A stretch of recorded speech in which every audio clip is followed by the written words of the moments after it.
Everyone, मैं ममतेश गुप्ता। आज देखेंगे 7th क्लास एनसीईआरटी चैप्टर 2 और चैप्टर का नाम है राजा और उनके राज्य। और ये हम न्यू एनसीईआरटी के अकॉर्डिंग कर रहे हैं, जो सिलेबस चेंज हुआ है 2023 में।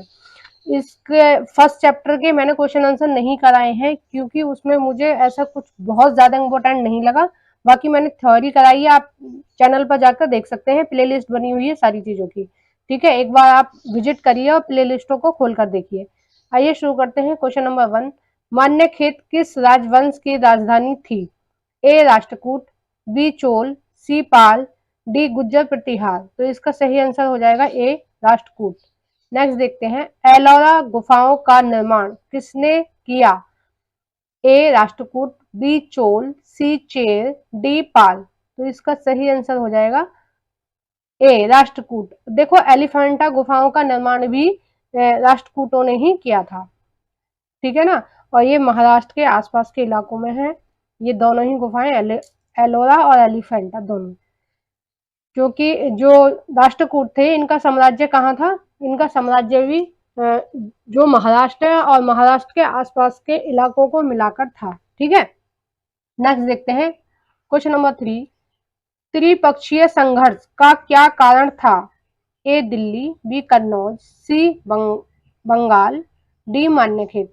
तो इसका सही आंसर हो जाएगा बी कन्नौज। त्रिपक्षीय संघर्ष में जो लड़ाई थी, जो युद्ध हो रहा था, वो मेन हो रहा था कन्नौज के ऊपर, कि कन्नौज पर किसका कब्जा होना चाहिए। ठीक है।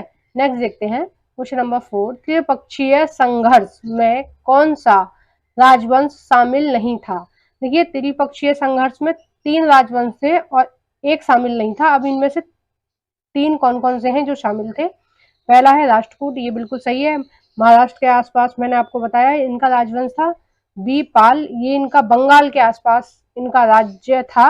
और आपकी एनसीईआरटी में जैसे ही आप ये वाला चैप्टर खोलेंगे, बिल्कुल सामने फ्रंट पे ही, जब चैप्टर स्टार्ट होता है, फ्रंट पे ही ये नक्शा दिया हुआ है, मैप दिया हुआ है, उसमें दिखाया हुआ है पाल, राष्ट्रकूट और गुर्जर प्रतिहारों का राजवंश कहाँ से कहाँ तक फैला हुआ था।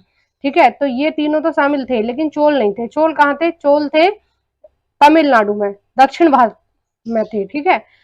और ये तीनों ये दोनों उत्तर भारत में थे, पाल और गुज्जर प्रतिहार।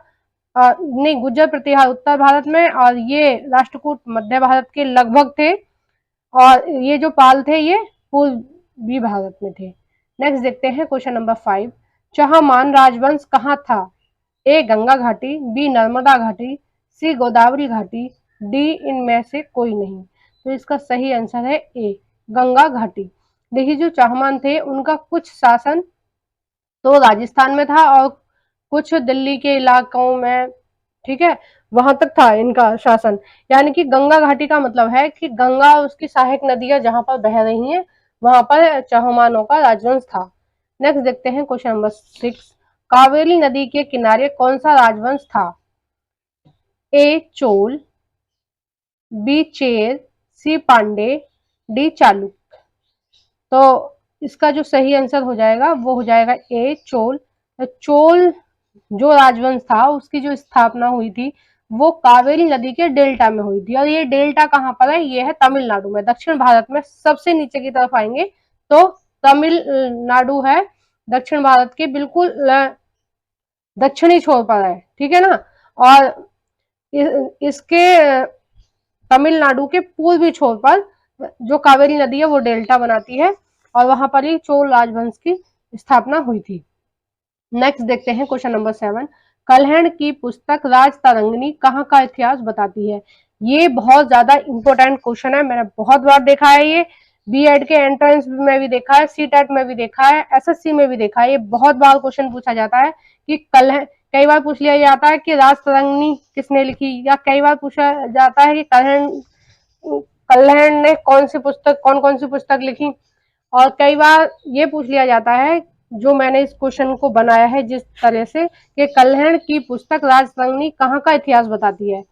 ए कश्मीर, बी राजस्थान, सी महाराष्ट्र और डी बंगाल। तो ये बताती है ए कश्मीर का इतिहास बताती है। और ये जो पुस्तक है ये संस्कृत भाषा में लिखी गई है, और जिस टाइम पे ये पुस्तक लिखी गई है उस टाइम का इतिहास इस पुस्तक में जो इतिहास लिखा हुआ है वहां पर ब्राह्मण रहा करते थे। ठीक है, अभी तो जो कश्मीर है वो मुसलमानों के लिए जाना जाता है कि वहां पर जो बहुत ज्यादा संख्या में मुसलमान है, लेकिन उस टाइम पे जिस टाइम पे राजतरंगिणी लिखी गई थी, इतिहास लिखा गया था राजतरंगिणी में कश्मीर का, तो उस समय जितने भी राजवंश थे वो सारी की सारी ब्राह्मण ही थे। ठीक है, नेक्स्ट देखते हैं क्वेश्चन नंबर 8। त्रिपक्षीय संघर्ष में अंत में जीत किसकी हुई? ए राष्ट्रकूट, बी पाल, सी गुज्जर प्रतिहार, डी युद्ध का कोई निष्कर्ष नहीं रहा। तो इसका सही आंसर हो जाएगा पाल। देखो जो बंगाल के पाल थे उनकी इसमें जीत हुई। ठीक है, सॉरी, गुज्जर प्रतिहारों की जीत हुई, सॉरी सॉरी, इसमें किसकी जीत हुई थी? गुज्जर प्रतिहारों की जीत हुई थी। और जो गुज्जर प्रतिहार थे वो कन्नौज के एकदम पास में थे, तो बहुत सारी चीजें गुज्जर प्रतिहारों को पता थी उनके बारे में, जीत कैसे जीता जाएगा, कैसे क्या किया जाएगा। तो ये लास्ट में जो जीत हुई थी वो गुज्जर प्रतिहारों की हुई थी।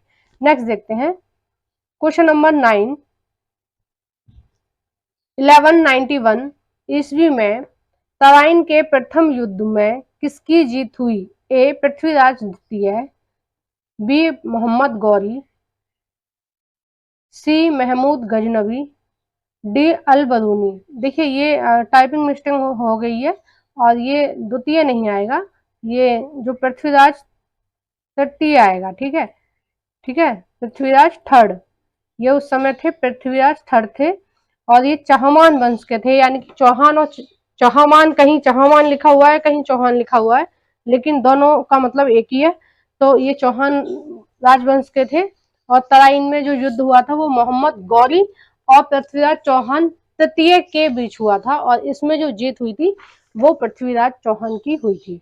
ठीक है, और जो सेकंड युद्ध था, ठीक है, तराइन का जो दूसरा युद्ध हुआ था वो हुआ था 1192 में, यानी कि नेक्स्ट ईयर ही तराइन का दूसरा युद्ध हुआ था। और उस युद्ध में गौरी ने धोखे से पृथ्वीराज चौहान की हत्या कर दी थी, मार दिया था उनको, और चौहान राजवंश गौरी ने अपने में मिला लिया था। ठीक है, और उसके 2 साल बाद एक और युद्ध हुआ था, वो भी बहुत ज्यादा फेमस है, चंदावर का युद्ध। ठीक है, चंदावर का युद्ध हुआ था 1904 में। ठीक है, 1194 में हुआ था चंदावर का युद्ध, और इसमें मोहम्मद गौरी ने जयचंद को हरा दिया था। और जयचंद ने ही मोहम्मद गौरी को पृथ्वीराज चौहान को मारने के लिए बुलाया था। ठीक है, क्यों बुलाया था? जो जयचंद थे उनकी एक लड़की थी संयोगिता, तो संयोगिता और पृथ्वीराज चौहान प्रेम विवाह करना चाहते थे, और प्रेम विवाह कर लिया था इन्होंने। और जो पृथ्वीराज चौहान थे ये संयोगिता को जयचंद के घर से भगा के लेके आ गए थे। तो इस यहाँ से ही इनकी दुश्मनी बढ़ती रही, और बाद में उनको लगा कि जयचंद को लगा कि पृथ्वीराज तो बहुत ही अच्छे योद्धा हैं, मैं इनसे नहीं जीत पाऊंगा, तो इसलिए उन्होंने विदेश से आक्रमणकारी मोहम्मद गौरी को बुलाया ताकि जो पृथ्वीराज चौहान को मारा जा सके, और जो उनका अपमान हुआ था कि उनकी लड़की को ये भगा के लेके आए थे संयोगिता को, तो उसका बदला पूरा हो सके। और ये हुआ भी, मोहम्मद गौरी ने पृथ्वीराज चौहान को मार दिया। लेकिन जो पृथ्वीराज चौहान था वो, जो डाकू टाइप के लोग होते हैं वो किसी के सगे नहीं होते हैं, तो उसने 2 साल बाद फिर ये सोचा कि जब मैं इतने अच्छे योद्धा को मार सकता हूँ पृथ्वीराज को, तो क्या इसको नहीं मार सकता जयचंद को? तो उन्होंने जयचंद को भी मार लिया और अपना साम्राज्य फैला लिया। देखो यहीं से ही तराइन के द्वितीय युद्ध से ही हमारे देश में मुसलमानों की एंट्री हो गई। मुसलमान शासकों की जो एंट्री हुई है ना, वो 1192 से ही हुई है। ठीक है, पृथ्वीराज चौहान के बाद से ही हमारे यहाँ मुसलमानों की जो राजवंश था वो उसके बाद में बढ़ता ही रहा। Question number 10। 7वीं व 8वीं सदी में जिन नए राजवंशों का उदय हुआ वे किन लोगों से कर लेते थे? ए व्यापारी, बी कामगार, सी किसान, डी ये सभी। तो इसका सही आंसर है ये सभी। तो इन सभी से ऋण कर लिया जाता था, लेकिन ब्राह्मणों से किसी भी प्रकार का कोई कर नहीं लिया जाता था। ठीक है, नेक्स्ट देखते हैं क्वेश्चन नंबर 11। प्राचीन भारत से प्राप्त प्रशस्तियों से क्या तात्पर्य है? ए राजा की प्रशंसा, बी युद्ध का वर्णन, सी पड़ोसी राजवंशों का वर्णन, डी राज्य के प्रशासन का वर्णन। तो इसका सही आंसर हो जाएगा ए राजा की प्रशंसा। प्रशस्तियों का मतलब होता है कि जो राजा के राज दरबारी होते थे वो राजा की जो जो राजा होता था उसको इतिहास में बहुत अच्छा दिखाने के लिए उसको बढ़ा चढ़ा के दिखाया जाता था कि ये वीरों के वीर हैं, ये राजाओं के राजा हैं, ये महाराज अधिराज है। इस तरह से बहुत बड़ा चढ़ा के दिखाया जाता था, ये इतने बड़े सूरवीर हैं, ये है वो है। तो इस तरह से दिखाया जाता था प्रशस्तियों में। और ऐसा वो राज दरबारी इसलिए करते थे ताकि उन्हें ज्यादा से ज्यादा इनाम मिले। राजा की जो प्रशंसा करेगा राजा को वो अच्छा लगेगा और राजा उसको इनाम देगा। तो इसलिए आपकी एनसीईआरटी में लिखा हुआ है कि ये जो प्रशस्तियां हैं इनसे जो भी हमें स्रोत मिल रहे हैं हम उनको सच नहीं मान सकते हैं, कि कई बार कई लोगों ने मिथ भी लिख दिया होगा, मतलब गलत भी लिख दिया होगा, झूठी बातें भी लिख दी होंगी राजा को ऐसे ही खुश करने के लिए। नेक्स्ट देखते हैं क्वेश्चन नंबर 12। 7वीं शताब्दी के दौरान महामंडलेश्वर और महासामंत किसके द्वारा उपयोग की जाने वाली उपाधियां थीं? देखिए 7वीं शताब्दी के आते आते कुछ जो कबीले के सरदार टाइप के जो लोग होते थे या कुछ जो ग्रुप में लोग रहते हैं कबीले में या वैसे ही समूह में रहते हैं, तो उनके जो सरदार टाइप के लोग थे वो बड़े शक्तियां दिखाने लगे थे अपने आप को।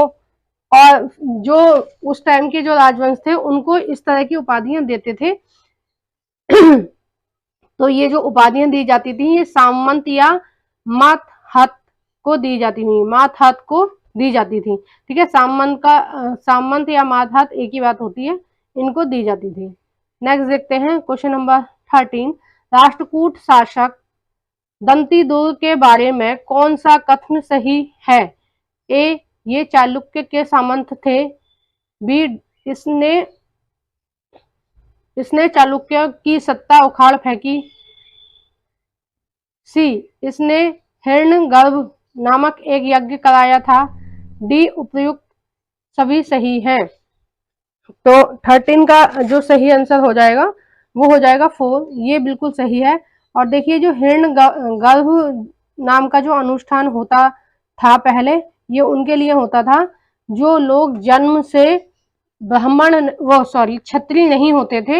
ये उनके लिए था अनुष्ठान कि अगर इस तरह जो हिरण्यगर्भ नाम का अगर कोई यज्ञ कर लेगा तो वो अगर जन्म जन्म से वो क्षत्रिय नहीं है तो भी वो इस अनुष्ठान को करके क्षत्रिय बन जाएगा।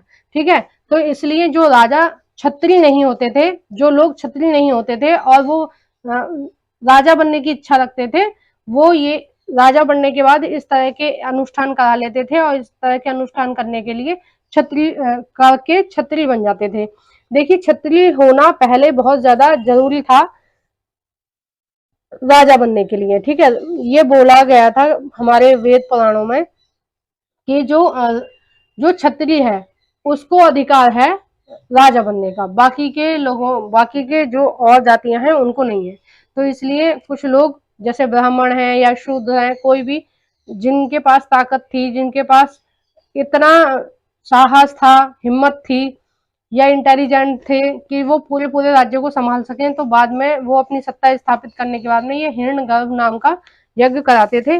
और देखिए आपकी एनसीईआरटी में ये भी लिखा है कि एक कदम थे वो कर्नाटक के शासक थे और इन्होंने भी ये वाला अनुष्ठान कराया था हिरण्यगर्भ, और ये ब्राह्मण थे। ठीक है, और गुज्जर प्रतिहार जो थे उन्होंने भी इस तरह का यज्ञ करा के हिरण्यगर्भ अनुष्ठान कराने के बाद गुज्जर प्रतिहार राजवंश की नींव रखी और ये हरिश्चंद्र ने किया था ये। ठीक है, और इन्होंने कहा अपना साम्राज्य खड़ा किया था राजस्थान में। नेक्स्ट देखते हैं क्वेश्चन नंबर 14। किताब उल हिंद के बारे में निम्नलिखित में से क्या सही है? ए यह पुस्तक फारसी भाषा में लिखी गई थी, बी इस पुस्तक के लेखक मिनाज उस सिराज हैं, सी, यह पुस्तक भारतीय राजाओं के प्रशासन का वर्णन करती है। डी, यह पुस्तक अरबी भाषा में अल-बरूनी ने लिखी है। अल-बरूनी ने लिखी है, तो ये इसका जो सही आंसर हो जाएगा वो हो जाएगा फोर्थ। और ये जो अल-बरूनी था ये मोहम्मद गजनवी के साथ आया था भारत, और मोहम्मद गजनवी जो था वो जानना चाहता था कि भारत भारत कैसा है, और लोगों को बताना चाहता था अपने देश में कि भारत में किस तरह का शासन चल रहा है, भारत किस तरह से संपन्न है। तो ये सारी चीज वो जानना चाहता था, इसलिए वो अपने साथ अल-बरूनी को लेके आया था। और जो अल-बरूनी थे उन्होंने यहाँ के जो ब्राह्मण थे उनसे पूछ के और उनसे संपर्क करके भारत का इतिहास लिखा।